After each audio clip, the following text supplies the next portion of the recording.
I have a pile of sheet goods that is leaning up against one of the walls in my garage. I'm sick of it, one, because of the space it's taking up, but two, it seems that no matter what project I start, I always need the piece that is at the back of the pile. So then I have to start shuffling things around all over my garage to try and get to it, and it's a huge pain. So I want to make a cart that is mobile and that will give me better access to all of these sheet goods. So I'm just going to cut some half-lap joinery here. I've said this before in a video that nobody watched, so I'm just going to say it again. I think that this is a really great joinery method, especially when you're making stuff out of 2x4s. It's really fast, it's really simple, and you can do it with really simple tools, but it's really strong. You get a lot more strength with this type of joinery than you would just out of screws or just out of glue. So I really like using it. Also, it's super satisfying to take all of these tabs out of here. Feels like you're cracking your back. So now I can just scrape this out with a super dull chisel, because why do it with a sharp one when you have a dull one on hand? Like I say, super great joinery method. Love it. I guess I'm showing me do this again, which is, I think, just really great video editing. You know, it's just, who doesn't want to watch the same thing over and over and over again, you know? So I hope you enjoy this for the 8th time now. Half-lap joinery, not mortises. I called them mortises once before. Some guy gave me a little bit of crap, gentle crap. You know, it wasn't super harsh, but whatever.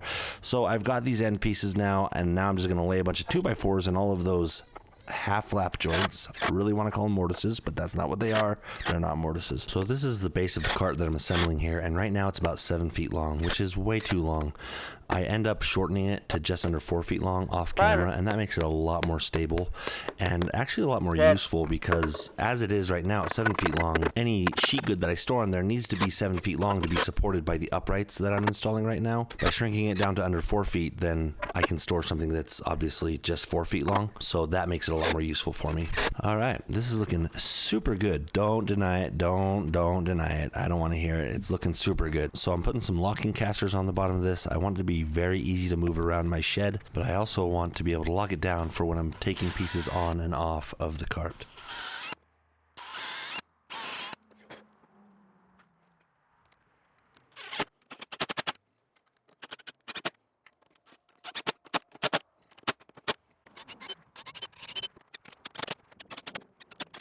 So here's the part where I flip it over, and I'm going to be cute and ride it down my driveway like a giant scooter, but it broke. So that's okay. This is when I realized I needed to make it shorter. Just adding some cross bracing here to make it a little bit more rigid, and it does help, but really what is going to help the most is making it shorter. So here it is in my shed. It's not going to win any beauty contests, but it does get all the plywood out of my garage, and it gives me access to anything. I can pick any sheet of material off of that, wherever it is in the pile, and that's really what I was going for. It's in my shed, it's out of my way, and it actually works really well, despite the fact that it is officially the ugliest thing in my shed. Maybe.